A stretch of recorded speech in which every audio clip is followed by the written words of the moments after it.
Good morning, everyone. As we come in, it's the Sick of This Show Monday morning. We've got Melissa Corrigan with us, our Woo! special guest. It's me, Nick Paro, and your good friend Lawrence Winterman Hey, y'all. from Gen Xe and L. Winterman Sci-Fi. He's my new favorite sci-fi author. By the way, he should be Awesome. yours as well. I'm going to drop some links in our chat here in a moment. Oh, it's live on my side. So I'm going to drop some links for Melissa. And while I'm doing that, good morning, everyone. Melissa, would you like to introduce yourself to everyone as we get some links started and who you are? Sure. I am Melissa Corrigan. I run Counter Story Media. Our mission, our tagline is we exist to audit existing narratives. So what we do is provide a platform for basically anyone who has been an underrepresented voice to share their stories. That is anyone from the LGBTQ community, veterans, women. So we provide a voice for the voiceless. I love that. I absolutely love that. Yeah. Oh, well, And my chat Melissa is is a disappearing great on me. writer. And I think, Melissa, you've got a particularly incisive take on many things that happen to be very topical right now. And so I love reading your stuff because you're just, I think, one of the wisest, a great voice of wisdom currently out Thank there. you. Yeah, and I would agree 100% on that. You wrote a piece it was what, a week and a half ago almost now, about the UN in Gaza and the inaction that's going on. And I know we talked a little bit about that one, Melissa, but wow, that hit home so hard. And it sort of got me on a little bit of a tangent later in the week with Frederick Pogue around like the only way to an ethno state is genocide. Right. And we're living through it right now, and we're watching what those actions look like. Can you talk about that article? Because it hit really hard. I'm Jewish. I have family who live in Israel, but I know I do not like what they're Right. doing in any way. Like it's fucking awful, and we're alone. And the UN has abandoned either both the Gazans in a lot of way or the Palestinians in a lot of way, and we have let them. Yeah. I think my husband and I have had several conversations because we've just been both sort of hung up in this loop of depression and anxiety about everything that's going on. And then I think our generation, particularly our being between 40, 50 years old, being a working adult in the middle of your life, and having the ability to pick up your phone and, you want to just look at Instagram and see some cooking videos to decompress. And instead, you see live stream genocide. You see children who are skeletal. You see mothers who are fighting in mounds of people for scraps of food. And how are we supposed to process that psychologically, sitting in our comfortable homes where we have food? It is the biggest psyop maybe in modern human history, because the issue is the inaction. So the entire global population is now tuned in, plugged in to social media, and no one is stopping these live videos coming out of Gaza. Yeah. So the entire world's government bodies are watching us watch Gaza, Right. and they're gauging our reaction. And they're watching to see if we do anything of any substance. And the startling thing to me is that we're not. Right. That there's just not uprisings in the street. There's just not a universal horror reaction to this. And I think there's a whole lot of factors that plug into that. Number one, we in America are completely, we've lived in such a land of privilege our entire lives. I mean, mostly everyone from the silent generation is now dead. And there aren't a lot of people alive who have lived through a Great Depression followed by a World War, and what type of socio-political environment that brings, that causes it, and that it causes. And to have it live streamed into our homes is just the really nothing short of psychological warfare, because we're all frozen. We can't do anything. Each and every one of us doesn't have the capacity to do anything of substance, and there aren't mass movements on the ground. I do think that that's another disturbing piece of it. Just here in my region, I've been doing activism and community building and organizing and protesting for over 20 years now. And 20 years ago, I got out of the military. Well, 18 years ago, I got out of the military, and I started working on the repeal of Don't Ask, Don't Tell.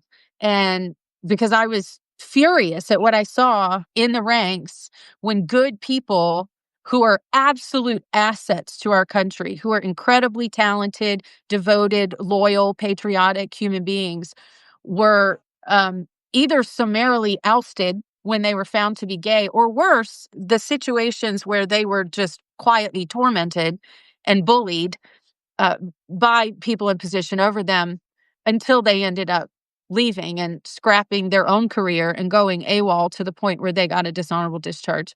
And I was livid about that. So I got out and I began organizing and protesting that, and I found plenty of willing volunteers. I could go on Craigslist then and put ads on Craigslist and get people to come out and protest. And then a few years later, it was for same-sex marriage. Same deal, only Facebook was more of a thing then. So I could go on Facebook and put out a call and at least get 20, 30 people in a couple of days' notice. And that was aside from the regular standing pool of people who were active in the community. And I have watched those people trickle away. Um, and now there is really no community of substance here, which if you look at where I live in Norfolk, Virginia. I'm pretty open about that. If you look at where I live, Norfolk, Virginia only has a population of 280,000, something like that. But we're in a metro area called the Seven Cities because all our seven cities are right on top of each other.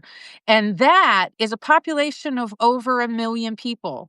And how, out of 1 million people in a metro area, we cannot summon any even marginal crowd to do any type of advocacy, meaningful advocacy or protesting is extremely alarming to me. And I don't know, and this is where my idealism, naivety comes in conflict with my actual world experience. I don't know if it's simply laziness, a lack of empathy, or if it's cowardice. Yeah. And so Morgan. I Maybe all wrote that three. piece, Yeah. hoping against all hope that it's not pure cowardice.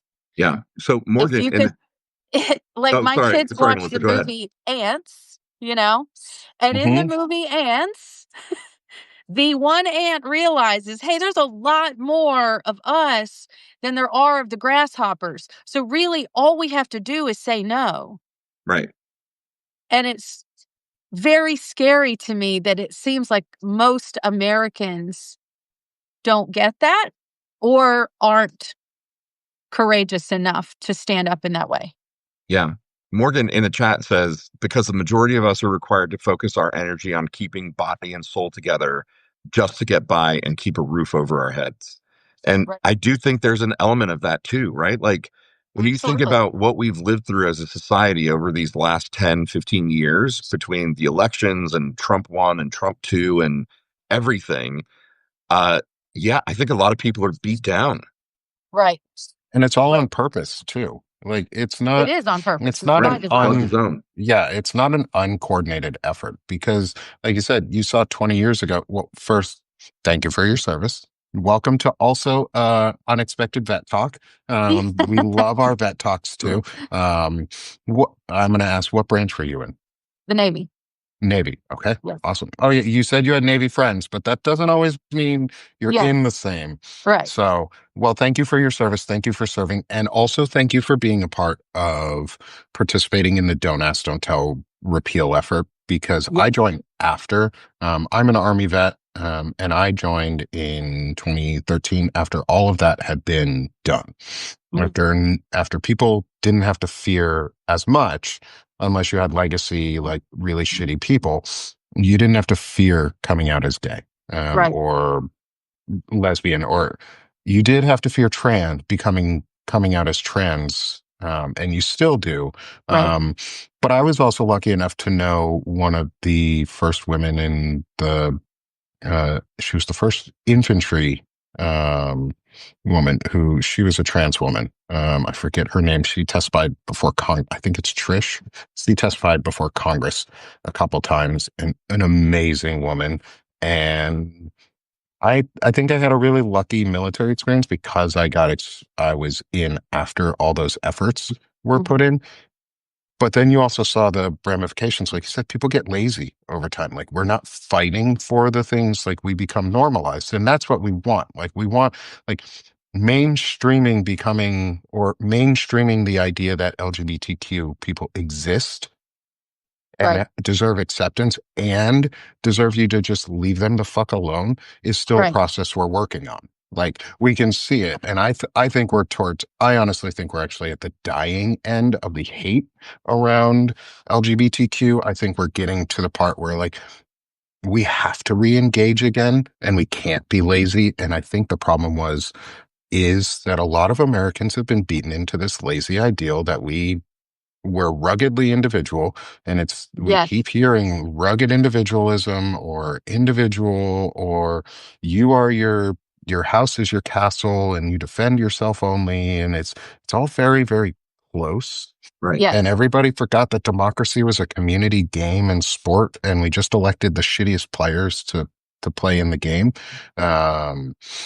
And I think you make a huge point. Like it's cowardice. I think it is cowardice, not from the American people, but from the people we elected. I think we Yes. elected cowards Yes. so that we could comfortably go, oh, but my elected official isn't pushing back. So it's okay that I don't push back. Right. Whereas it's the opposite in America. It's supposed to be democracy is what we do, and the elected officials do what we tell them to do. So I keep saying like, yeah, if they're supposed to, like one of the things I keep saying is I live in a really red, I'm in Arkansas. My representative is Steve Womack. He doesn't do shit. My senators are John Boozman and Tom Cotton. They also don't do shit. But I can't change them, but the blue folks can change their reps. And I think this is a point where the Democrats really have to step up, and it's not a Republican problem here. Like, we know they're racists and bigots, and they just want Israel to start a war so that we can get all the Jews collected somehow and, bring about do the end times. rapture. Right. Yeah, bring about the end times. Like, it's all about bringing about the end times. They're a death cult. They're a destruction cult. Like, we can see it. They're destroying our country and the world.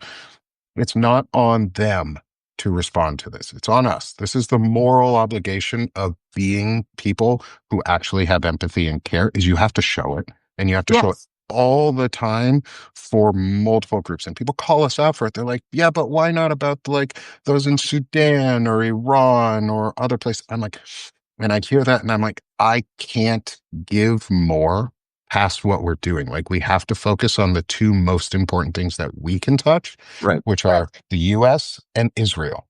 Right. And so put your own oxygen mask on first before trying to help others, right? Like we're at the point where the plane is going down and we have got to put on our own oxygen masks and save this democracy so that we can help. And we have to start looking outside the lines to do that. Some things that I've done that my husband and I have talked about is we are getting a private web server based in another country. So I can host my own content and no one can ever touch that or take it down. It may be blocked here, but it doesn't mean that they can touch my content or just take it. Because as we've seen from even Substack, creators have had content disappear or whole profiles just disappear if it goes against, And another disturbing thing that we've seen on Substack that I just saw, the other day is Substack writers, and not even big names, pretty moderate, those with pretty moderate audiences getting random visits from Homeland Security or Secret Service Hmm. to their front door. I didn't And know they're about asking that. for them by name. And we all know at this point that's just an intimidation tactic. They don't have warrants. They have no reason to be there. The local law enforcement is not supporting these efforts at all. But it is intimidation. And it definitely makes you think before you begin posting certain types of content online about how is this going to be received. And then we have to think about the world offline, because now we have this news out of YouTube and Spotify that they're going to start requiring you to upload your government ID. And what that's going to do is give a direct, tangible link between the podcast content you're listening to or even producing and your verified government ID. You are telling them, yes, this is me. Here's my ID. I verify this is my account. And that makes it that much easier when you watch or produce queer content or content that goes against this regime to link you to that content, which they can then, make against the law. As we know, they are trying, and I say they, I mean the writers, the Heritage Foundation, the writers of Project 2025 want a federal ban on pornography. And what would fall under that, according to their plan, is any queer content. That means even the stories that I write about parenting a trans child would be marked pornographic content. Sure. And I could be Right. charged under those type of laws. All So my when we science look fiction at would be pornographic because it all features gay characters or right, queer characters. Yeah. right, I'm not sure I'll fall under most of it yet, but I'll get there. yeah, Like I'm sure some of my content would absolutely be considered that because I don't do out. I mean, my stuff is so outright patriotically like obnoxious at times that right, they would hate on me because I was mean to them and I hurt somebody's feelings. right, yeah. So But I know that story you're talking about. Like, I know who it was that you are mentioning, and I won't say her name out loud right now, unless she lets us. But like, it's really important. Like, we don't fucking like these people are trying to hurt us. Like, they're trying to stop people who look like us, who are white, right, who fit the description of who should be in line with them. They're going after us more publicly because it scares everybody else who doesn't look like us. Like, yes, if they can cow me, or if they can cow Adam Kinzinger or Joe Walsh or someone big, they can cow small people. But if they can't cow us small people, they don't win. Like, we're the bottom line because I think most people forget that the highest rank in the United States is voter. Right. There's an order of rank of how important you are in this country. And we're gonna just go all over the place on this because this is awesome. I love this. We sort of just I like that. We're doing the Trump weave, but without being stupid. yes, Um is like we're the highest rank official in our country. Voters. We determine who is elected. Elected officials are public servants. They're supposed to serve us. They're supposed to serve the public and do a service to us. They're not. So it's our obligation as those who have privilege in any sort of way. If you look like you have privilege, fucking use it.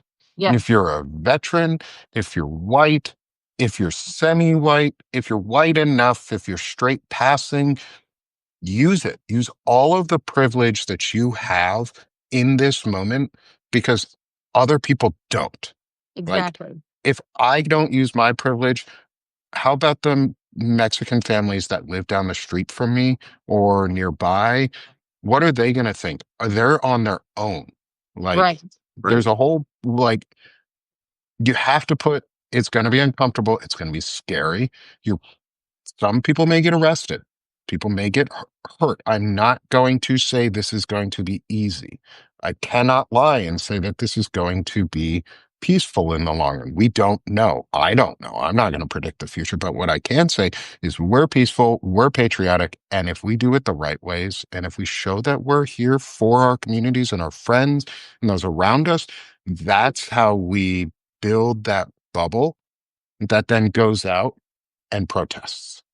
Right. Because if you And make the also, before connections, even protesting, when you're out building community, you just have conversations. It doesn't even need to be protests and rallies and arguments and mm-mm, debates. Just having simple conversations with your neighbors, with the people in your direct community, and everybody's in their silos online. Everybody receives such different information online. So if you can get offline and start having meaningful conversations and introduce ideas into the narrative that are not being sold by mainstream media. So what I do, I wrote a piece, I don't know, back in January, February. Has everybody else months just mushed? It's time the time doesn't mean before Yeah, and the anything. yeah. time No, time after. is the mush. That's it. It's when Harambe died. It's before Harambe and after Harambe. Like for me, that was the focal point. Something shifted. Yeah. So what I did was I started writing a pamphlet, an old school Thomas Paine pamphlet. And so I would take one of my pieces, especially the ones that are chock full of research that you just can't really argue, and I drop these all over the place. I drop them in coffee shops. I drop them in shopping centers, and I drop them in public libraries. I asked my local librarians if they would put them out in the periodical section. And she said, well, I won't put them out, but I won't take them away either. So I just drop them off. Okay. And they go untouched. But the cool thing is, I was sitting in a study room writing one day, and I look over at the periodical section, and an old white man is nose deep in one of these. And he is reading about the first executive order where Donald Trump established the HSTFs, the Homeland Security, facilities that are now becoming realities like Alligator Alcatraz. And man, he was deep in it. He was nose deep in it. And he kind of looked mad at first, but he looked at it and he read it. And then a few minutes later, I got a new subscriber. Like he pulled out his phone and he clicked it. And I had a new That's how you Start do it. writing these. Print them on your home printer and get them out there. The internet is censored already. It's going to become more censored. And I have people distributing the new papers. That's what mine's called. And I just send them a PDF file. They print off a bunch. I have people distributing them in Chicago, Houston, Asheville, North Carolina. This is what we're going to have to do, is get paper into people's hands that are receiving a message that their internet, their Facebook, their feeds are never going to show them. Right. So, Melissa, I think we're going to have some conversations offline about this too, because this is really awesome, and it kind of goes into some things that Lawrence and I and Frederick Pogue talk a lot about in the background in a project that we're working on that fits right into this on civic engagement and sort of the idea of revitalizing our founding documents in a way, not just getting news out, but getting civics out in a way that people can consume in that angry old white man or that angry middle-aged black dude or that teenage white girl or whoever it may be, whoever that person, adult, whoever it may be, might pick up that pamphlet and go, ooh, I didn't know this about the Constitution. I didn't know that was my right. I didn't know I had those rights. And do it in a way that's just simple and easy. And like you said, print media. But I also want to talk to you about that offshore server idea and I'm web literally hosting. Googling that right now, Nick. Because I'm a software engineer too. Like I build web apps and web pages and I've done that before. And I think that's an amazing idea. And the idea of building like our own free publication of free thought and democracy that is independent of the United States, so that whatever happens to content moderation and banning here, it can't get wiped away. It would exist forever, almost like the Minecraft Library of Alexandria project, where some person or peoples are literally writing all of the books in history into Minecraft just for the hell of it. That's crazy. Joe So had an I think interesting these things are comment awesome. about putting a QR code on it. Melissa, do you have a QR code on the? Yep. It's got a QR code right there at the bottom. There you go. Fucking brilliant. And they can scan it. Yep. Nick, there's really, y'all, there's something here, like private offshore server with the printed documents, QR code that goes to that server so it can't ever get wiped. Like, yes. We're going to have some conversations, Melissa. I'll reach out after the show about this, because this is, I think you fall into exactly what we're talking about too, in terms of the engagement and veterans, because I'm going to bring this back to, it's a lot of folks that you're going to see right now stepping out of the woodwork. Lawrence, unincluded in this group, but Lawrence is one of those who, and Dana and others who are coming out and speaking so openly and so aggressively about what they do. That's the engagement that we need right now. That's step one. And that's let's be clear, step one. The military was never an option for me because I'm 55. Don't ask, don't tell was active. Yeah. It was never a choice. I could not do that because I knew somebody would ask me and I knew I would have to tell. Yeah. And it's not some, it's just get phone calls. Why? Nobody needs to call me. I don't know anybody. This is why I turn on Do Not Disturb before I do a live. Hold on. We're about to do that. Oh no, it won't let me. It's mad at me now. Focus. Do not disturb. There we go. You're getting compliments. Sunny says, great speaker, Nick. Thank you for putting her on. Yeah, y'all, if you don't know Melissa Corrigan, go sign up. Melissa is 4 people away from getting her first check mark. Yes. And deserves to have it because she's fucking brilliant. Go subscribe right now. Are you running a special or something right now, Melissa? Yeah, I sent Nick a link for it. Yep, I'll send it again too. Yeah, I'm going to send it out again too. I sent it at the very beginning, so people probably missed it who are coming in now. But I want to make sure that everybody gets Melissa's link, because let's get I want to show you guys part of my inspiration, if I may. Yeah. I got this absolutely. photo. I took my kids. I wrote a piece a long time ago called White Parents Make Your Kids Uncomfortable. And I really believe that white parents should make their kids fundamentally uncomfortable because, contrary to this regime's belief, being uncomfortable when learning history is an empathetic learning experience. It's not a trauma. So I took them to the Lorraine Motel where Dr. Martin Luther King Jr. was assassinated. We happened to go on April 4th, and we were able to watch a memorial ceremony with remaining members of his family and other civil rights leaders. And an interesting thing I noted about that day is that we were the only white people there, which is embarrassing. But so I picked up this picture, and it's on my desk. And this is the picture of if I can do it. If I can put up with these fucking people. This is a picture of exasperation.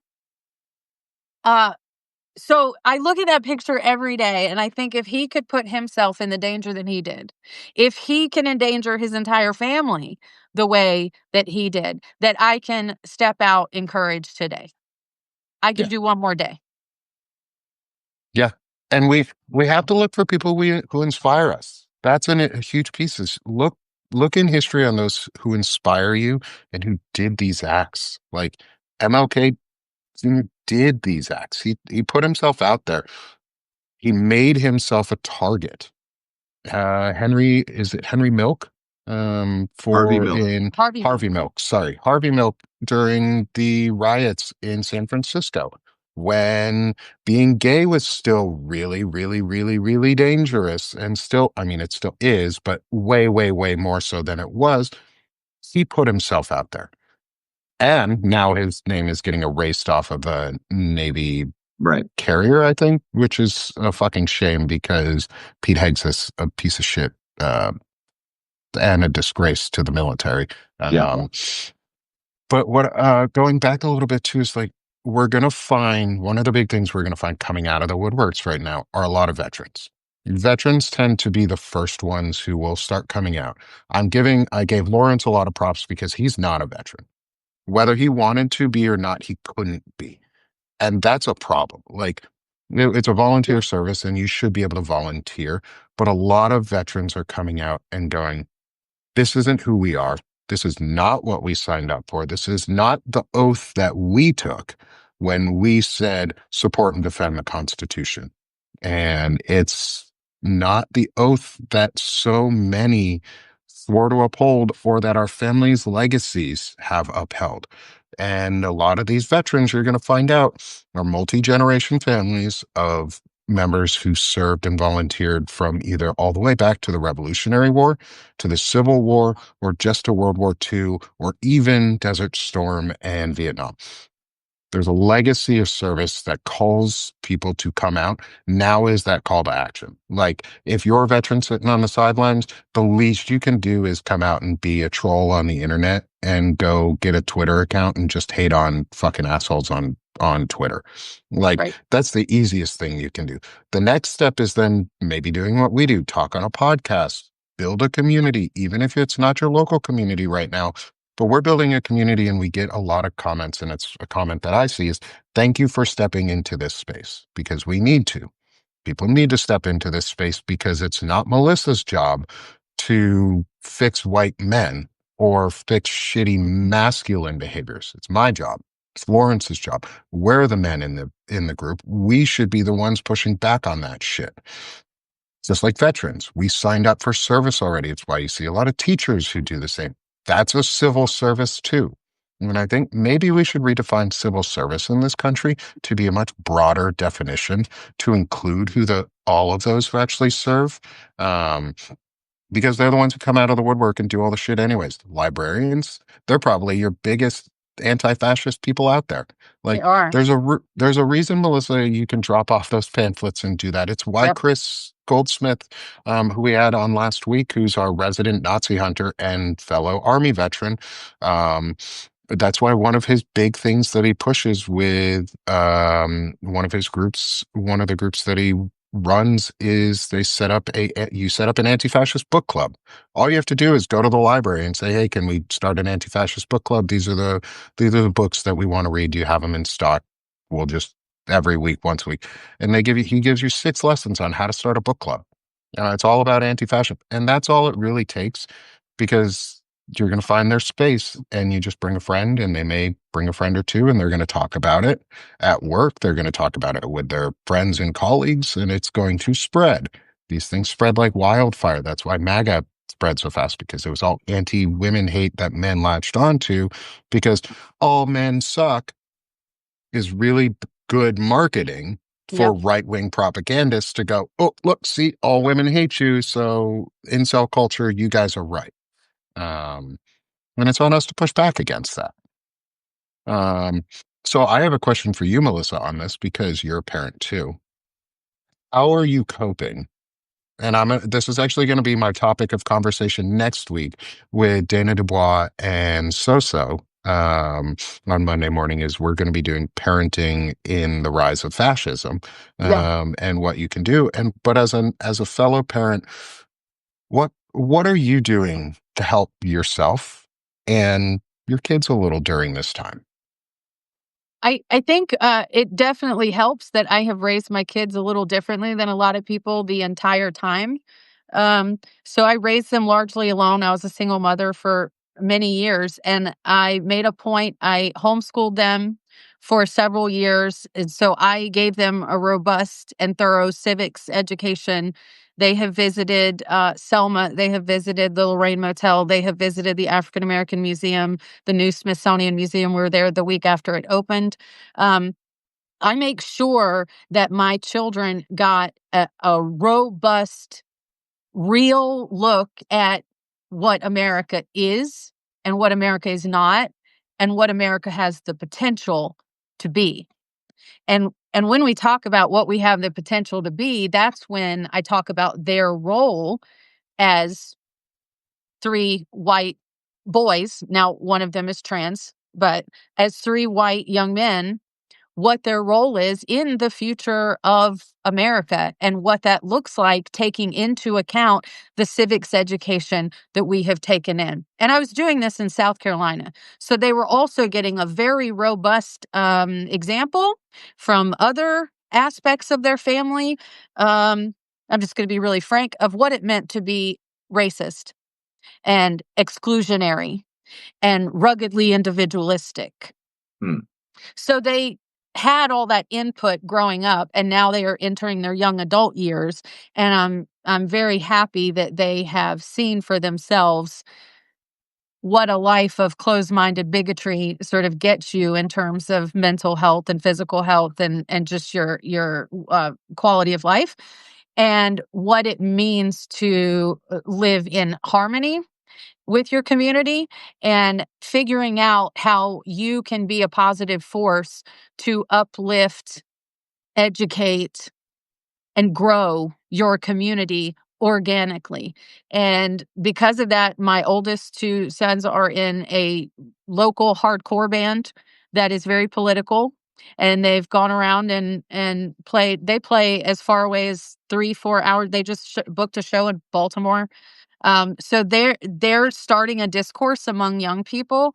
And in fact, my son would have parties in his apartment, and it'd be mostly young white men, and they would drink and stuff, but he would also be talking to them about what they just heard on Joe Rogan or whatever fucking red pill podcast they were watching. And he would talk to them. And the another one of their bandmates is a brilliant young man whose father was killed in Iraq, a very decorated sharpshooter, and was killed in Iraq. So he certainly has his own opinions and feelings about our government and our military. And in those parties that they would have where they'd have these conversations, they flipped 8 voters. In fact, I would say those young men probably didn't even have any intention to vote, but if they did vote, they were going to vote for Donald Trump. 8 voters for Harris, like by having conversations. The thing that I kind of show my kids with my life is that you have conversations with your peers. You're not lecturing. You have to come from a place of humility and curiosity. Why is it that you believe this thing? Talk me through how you've come to believe that. And if it's, oh, that's just what my papa told me. Well, your papa grew up in a different time. So let's break down, how does that work for our time? And does it work? So also being open to having communication and conversation with people that you don't like and people that don't like you, but being open enough that you're not just calling them a Nazi and calling them a bigot, but remaining open so that they can. And I have 2 neighbors that we're slowly getting better relationships with, and they are openly MAGA. But when I bring you a basket of tomatoes from my garden, it starts to break down a little bit of a wall. And then when I bring you the cucumbers a couple weeks later, they actually want to have a little conversation. And that is how they're fucking humans, man. They're humans that have been lied to, that have been Right. betrayed, that have been misled. And as their neighbors, I care about them because that's going to impact them. They're going to lose their health care. They're going to lose their Social Security. Right. So by having conversation, the whole idea of an empathetic civil conversation has broken down to such a degree that when you're just nice to people in public, they look at you like you're crazy sometimes. And we have to get back to it. And if we have to become the party of decorum and civility, then that's what we need to do. You're See, not going to win anybody over without an authentic conversation. this is how I know you're a better person than me, Melissa, because I would give them the tomatoes, and then a day later, I'd be like, "How'd you like them woke mind virus tomatoes, bitch?"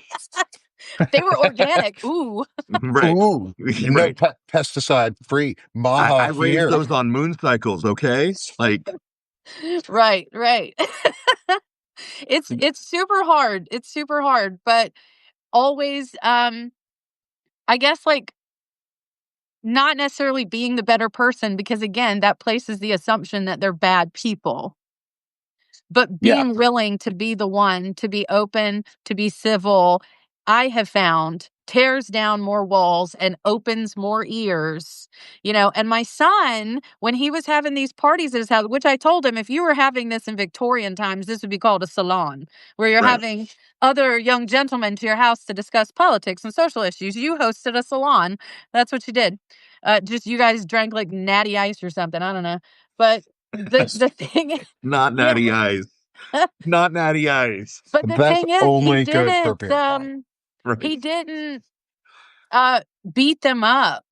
He listened to he was like, tell me what these people are saying. Tell me what Joe Rogan's saying. Tell me what you heard, and then talked through it. Does this actually make sense to you? Or hey, if you're trying these red pill tactics with women, how's that working out for you? When was the last time you got laid? Yeah. How's this working out?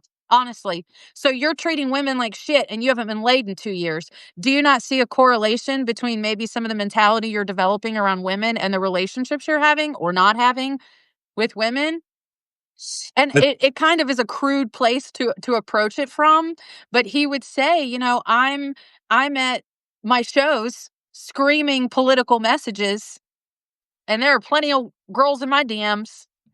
mhm. So let's look at how you're approaching your thoughts on politics and social issues and how they're relating to your lived reality and what it's doing for you. It's this huge idea of social pressure where it's like seatbelts. We'll take it in a non-political moment for a second.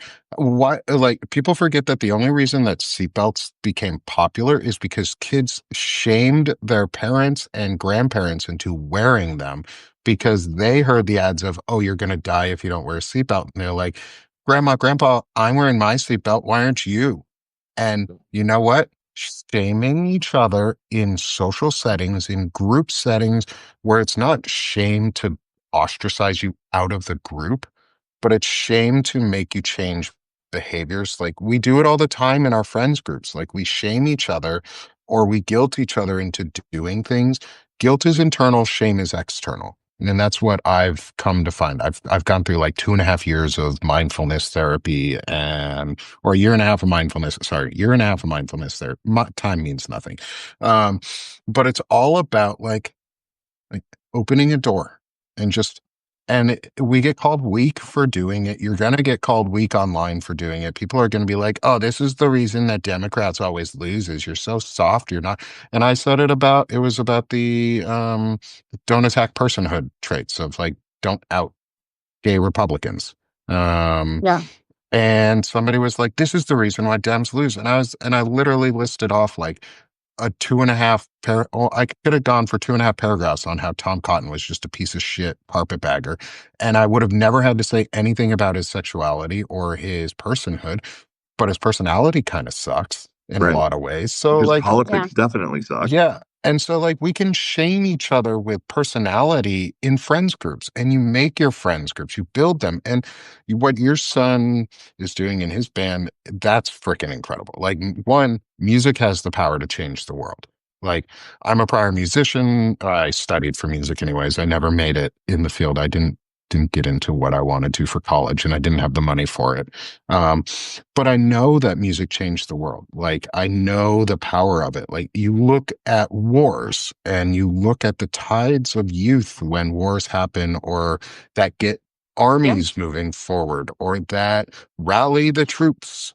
It's music, it's song, it's dance, it's entertainment, it's poetry, it's writing, it's every single piece of it that builds together, and then it's the engagement afterwards. And your sons are doing these incredible things where they're just going probably slightly out of their comfort zone with some of these guys and being like, hey, man, like, yeah, why don't you think you're getting girls? Is it because maybe what you're doing sucks? And maybe instead of being rude to them all the time, here's how, like, maybe compliment them and actually talk to them and show interest in their what they want to do and the things that they like, not just about you. And it's not just And stuff like that. Gen Z girls want to understand that the man they're with is safe, and that mhm, includes his political beliefs.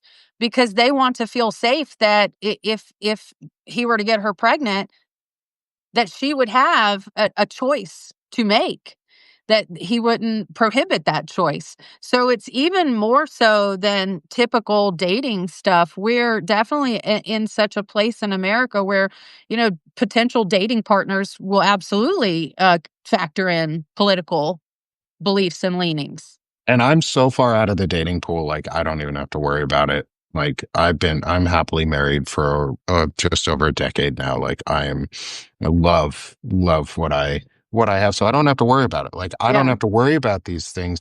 And my wife has figured out I'm a safe person to be around. It's just that idea of like protecting. Like you want to be a man, protect the people around you and defend the people around you. Protection doesn't always mean attack. Like, right, doesn't mean attacking people or being an asshole all the time. Protecting means getting out of the way sometimes and letting other people live their lives or showing them that they have choice around you and you're not going to right. abuse them into doing what you want. Because let's be honest, Republicanism and MAGAism is abuse as a political party. Like Yeah. Right. they've And a whole side tangent that I'm very concerned about right now that I just learned about through some of my kids and their friends is apparently among the right leaning uh Twitter, Instagram, that whole world, TikTok, is there's the trad wife movement but that was designed for like sort of dedicated at women a little older in their 20s, 30s. But now what they're calling it now, their little insidious phrasing that they're doing is called soft girl. The soft girl oh, aesthetic. that's And I I found out don't about like this. that. Yeah, yeah. Right. That I gives found me out about this through my stepdaughter. But the soft girl aesthetic is that you are beautiful and taken care of and pampered. And what that is like leads to is that someone is caring for you.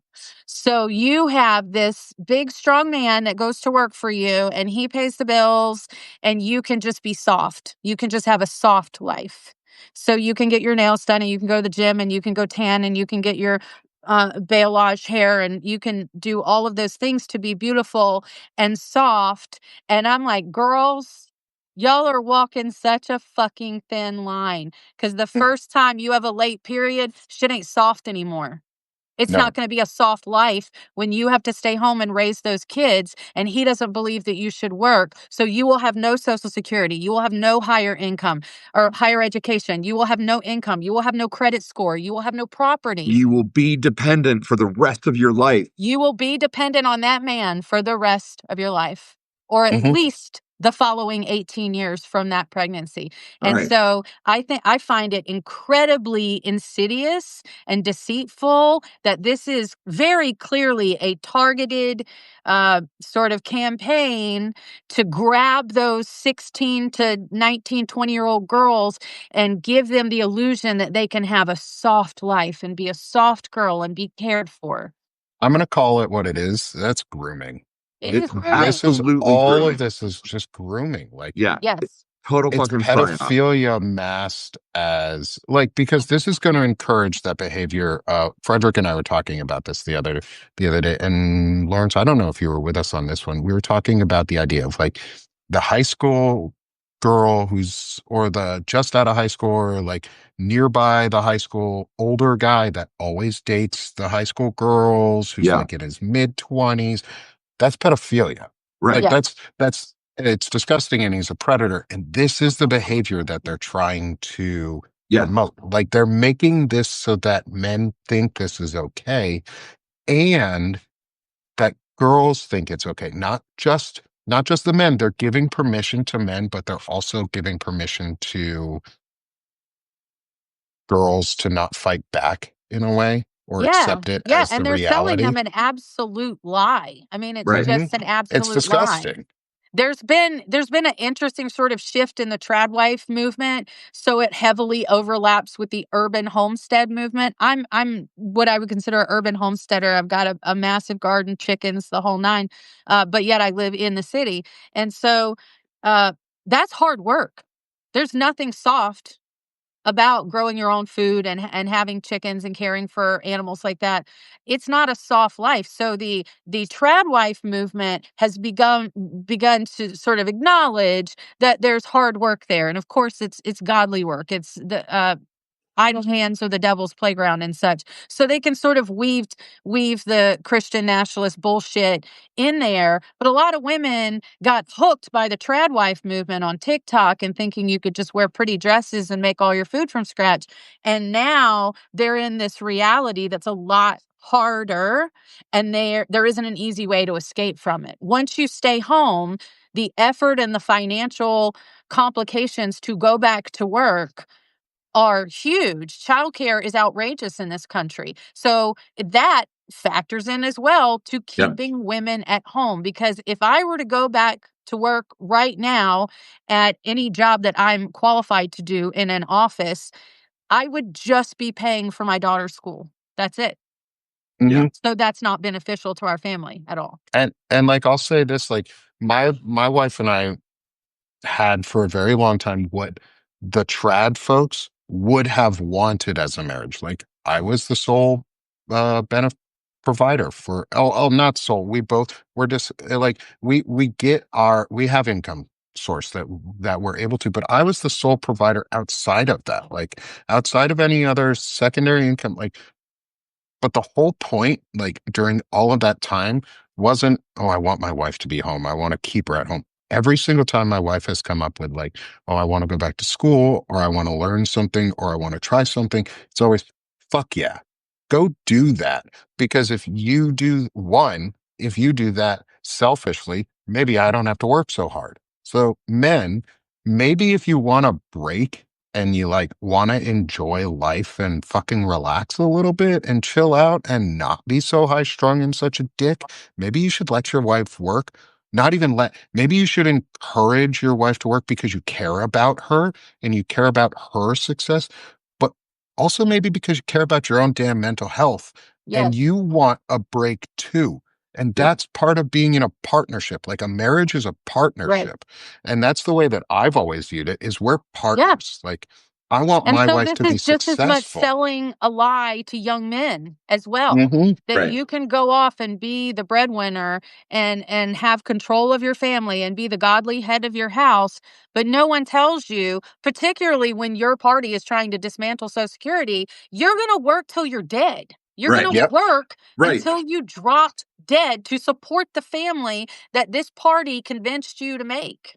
And And let's face it, bro, we are not raising young men who have the mental and emotional fortitude to work, an 8 to 6, job, whatever, or longer ev- every day of the week and care for their family and be the kind of good, godly, yeah, like I'll even use myself as an example. I worked my app because I can use myself as an example in this is I worked as that solo provider. I ended up working almost 100 hours a week for months straight to keep a job so that we could stay because I thought I had to do it all on my own. And I'm a well-adjusted man. Like Yeah. I've been through therapy. I grew up with a psychologist as a parent. I understand the pressures. Like I get it. And I've been through years of marriage. And I have 2 kids that are not babies. Like I'm raising children in all of this. And I decided that I had to be the only one who could do it. I put it all on my shoulders and said I had to do it. And I'm well adjusted.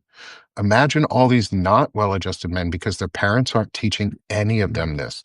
Their yeah, dads are teaching them the idea that it's okay to be an alcoholic because you're so fucking frustrated that you're afraid to tell your wife, hey, I love you.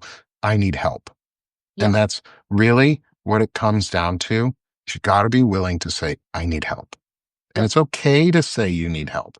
And I think we need to reteach men how to talk and I love and I have a really close friend who I've made over the last couple weeks here on Substack, and he has given me some really, really great feedback on things that maybe we can change about how we talk, because we talk so much about our labels and like how we're white man or we're not white or I'm a software engineer. I'm a Democrat, I'm a MAGA, I'm a Republican, I'm a Yeah. whatever, blah, blah, blah. We put so many micro labels on ourselves that we boxed ourselves into communities that no longer exist. We've turned ourselves into the isolation that they wanted. It's all zeros and number and ones to a lot of them. So that we did that. We gave them the labels they wanted, and we let ourselves put them in there. So I think we need to break through. And sometimes, and yes, it is a lot on white men right now. And that's a huge focus of this conversation. And that will never be my focus to take off of, because it's our responsibility, because I'm white.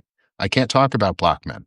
I can talk about white men, but I can talk about men. And that's something I think we need to start shifting to also, is the idea of men and less labels on ourselves so that we can rejoin the group, because Mhm. we got pushed out. And it's not by accident. Men got pushed out. A lot of men got pushed out because we've been really, really shitty, and nobody has taken the opportunity to go, huh, maybe I should self-evaluate and try and do it on a bigger scale. Instead, we got Joe Rogan, who's like, huh, let me self-evaluate and then just dive headfirst into being a shittier person. Right. And so I love the fact that your son and his band are doing that and are being that space, because that's what we need. Like, we need young men younger than me, but also same age as me, same age as Lawrence. We need all generations of men to step out and go, hey, what you were taught might not have been right, and that's okay. Let's learn, and True. let's learn together. It's like I learned reading Rainbow from LeVar Burton. He was a huge influence on my life. He was just a dude who came on the TV and read books. Like, he showed me as a kid that it was okay for men to like reading, and that Yep. it was okay for men to have an imagination and to be creative. We lost a lot of that. And just I like think we Mr. need to bring it Rogers back. taught young boys that men can be kind and empathetic. Mhm. Right. We lost the young men's space, and I don't think we talk about that enough. Yeah. Because So we like true. to shut it out. Because it's easy to just be like, yeah, men are the problem. Um, but we push a lot of men out in a lot of ways, and I want to confront that and make spaces for men to come back into, so they don't have to come to these shitty fight clubs that they're Right. doing now. Yeah. Mhm. Okay. The hour goes by quick, and I want to make sure I respect, Melissa, your time this morning, and Lawrence, your time too. Um, and I'm going to give you the last word before we close out our day, Melissa, so you can let everybody know where to find you. I'll drop your link again, so that if we haven't gotten you over the line yet, I'm hopeful someone we get a couple more of y'all. Just push Melissa over the line here to get her that first 100 on paid subscribers and get her that check mark. So closing it out for me, though, welcome to the Sick of This show. Thank you, everyone, for coming. Lawrence, thank you for co-hosting with me. Again, as always, I love having you with me. Running a summer sale right now on the Sick of This side. So we've got the Sick of This summer sale for $1 a month or $11 annually. And we're bringing poetry and changes. We've got a great lineup this week of other guests coming on. I really hope to have Melissa back, and I want to have some additional conversations with her. This has been amazing. Thank you, everyone, for showing up today. Melissa, Thank you want to so actually, much. yeah, I'm so Melissa. glad you asked me on. This has been such a great conversation.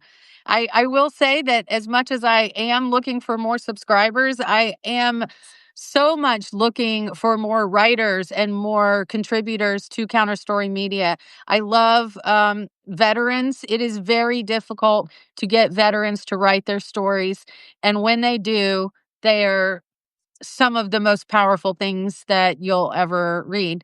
So I am actively searching for more veterans, whether to publish directly on Counterstory Media or to cross post, whatever works for you. I would love to have anyone who wants to submit a story, whether it's LGBT community, the adoptee community, veterans, anyone who is a marginalized voice, please drop me a message and let's talk. Awesome. Thanks. Thank you, everyone. And Lawrence, thank you again. I'll see you soon. Absolutely. Melissa, wonderful to talk with you today. Thank you, everyone. And let's stop being sick of this shit and let's start doing this shit. Yes. Thanks, everyone. Thank you. Thanks, everybody. Great to see Have a you. great day. Bye. Bye, y'all.